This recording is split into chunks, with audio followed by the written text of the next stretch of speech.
Hello, Hello, everyone. We are Qihao ladies. Today, we're going to focus on one city that is not as famous as Beijing or Shanghai, but has become a really, really popular vacation destination. This city has been quite popular for its winter theme. It has always been famous, but since last winter, it has just become like social media popular, and the tourists just Course, yeah, definitely. And I have even friends who are from Malaysia. First time they came to China, and they didn't go to Peking or Shanghai. They went to this city, and this city is called Harbin. It's also your home city. Yeah, And exactly. you just went there, came back a couple of weeks. Right. So if you look at the Chinese map, it's on the northeast part of China. What do you think it makes Harbin special? I think it's quite special. It's kind of like mix, so you can find some Chinese temples, you can find Western style, Japanese style buildings as well. The most attractive thing is snow and ice, and Harbin is actually called the ice city in China. It's called Bingcheng. And when I was little, whenever people heard about the ice city, they got scared.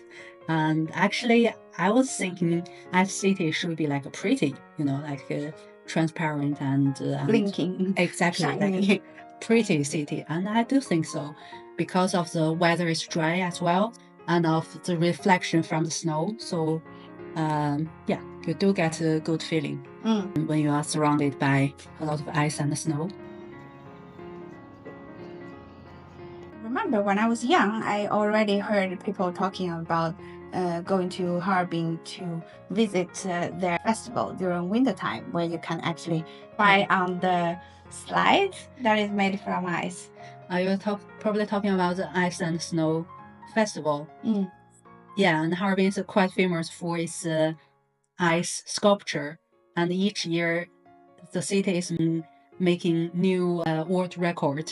And this year, actually, we went to the ice festival. A lot of tourists, and it was a huge. I heard the park twice of the size of the Forbidden City in Peking. Oh, wow. So the festival happens in the special park that is located in the city or outside the city? It's actually a festival everywhere, but just within that park, there's like a special, and you need to pay entrance to get in. Okay. During the period when they celebrate this festival, there are a lot of special events going on. Definitely. And it lasts for 2 months or something?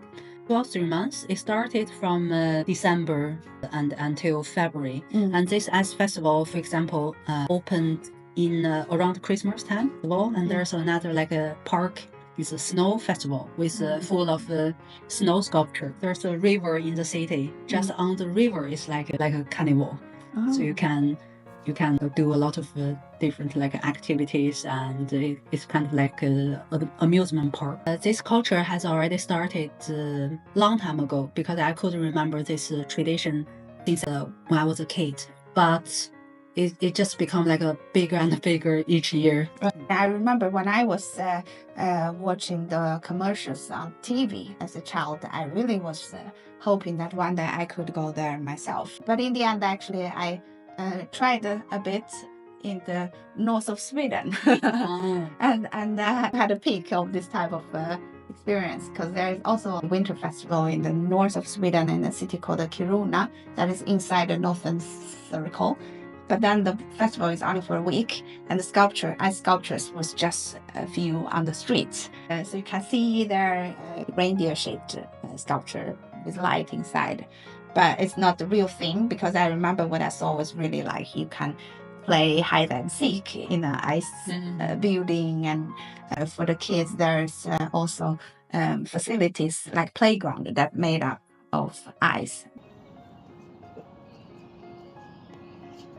It's like a quite popular winter game in China. Yeah. So you get it like like a twisting 陀螺 it's called. on the ice, and then you Whip whip it. And it's definitely one of the kids' favorite winter spots. There are a few just on the suburb. You can take a bus for half an hour, 40 minutes. You can get to those like smaller resorts.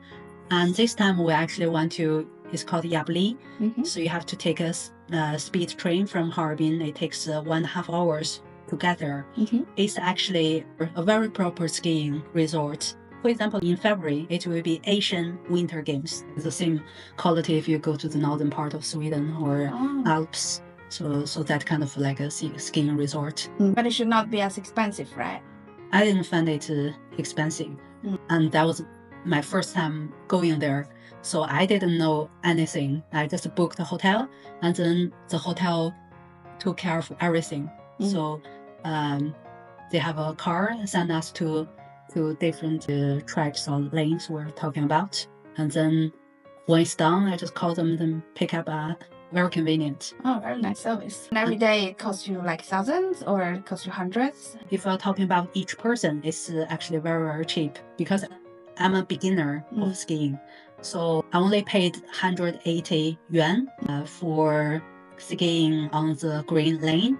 And we're talking about it's like quite a proper beginner track, 20 euros. And with equipment as well. Yeah, that day, that afternoon. Exactly. And you can take a nice skiing suit. They have like different models.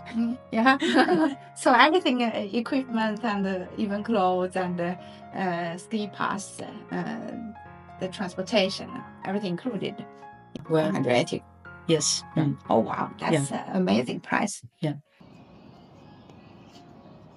A lot of tourists goes to snow villages. You can ride on reindeer sled in the forest, and you can sleep on the farmer's fireplace bed, right? Yeah. So it's a bed built up with bricks, and then you light on fireplace, so the whole bed will be warm. And normally the bed is like a really big, so you can sleep like 10 people on the same bed without any problem. So a lot of tourists would like to experience that as well because it only exists in northeast. It reminds me of my experience in the north of Sweden when we also tried the dog sled and we went into the forest with the dogs where you are supposed to be able to see the northern lights in the middle of the night, and during the day you basically have to chop a lot of wood and you saw them and make sure in the night you have enough wood to heat up small hubs. It's minus 40 degrees. They also have this ice hotel that is very famous in Europe. I think that's something that Harbin probably can think about. I think it's really hard for Chinese people. Chinese people don't like sleeping on cold ice or not. Yeah, Chinese people don't even drink cold water. So I think it would be hard. I guess it's more something for taking pictures and posts on social media. Yeah, that's right. Yeah, definitely. Talking about like social media pictures, in the center of Harbin, there's a famous church called Sophia Church. And on the square, it looks just hilarious. You can find like 100 different princess or angels dressed up crazily. Even it's like -20, they're showing their like bare arms so that they can take like pretty pictures. They're really transforming Harbin into this Disneyland type of wonder world. I guess that's because that church also is quite an ancient European style that reminds people of fairy tales. People chose that place to do all kinds of cosplay. Well, some candies. It looks like a normal candies and quite pretty paper as well. I know. It's not sweet. I'll tell what it is.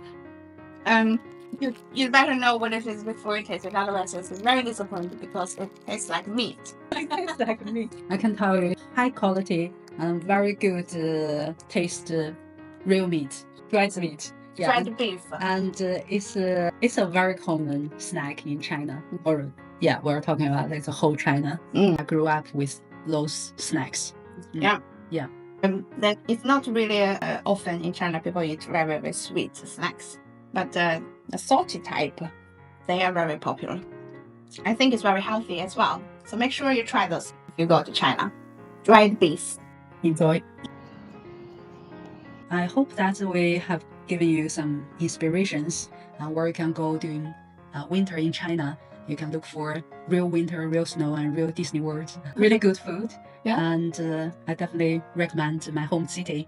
So welcome to Harbin if you are interested. Thank you so much.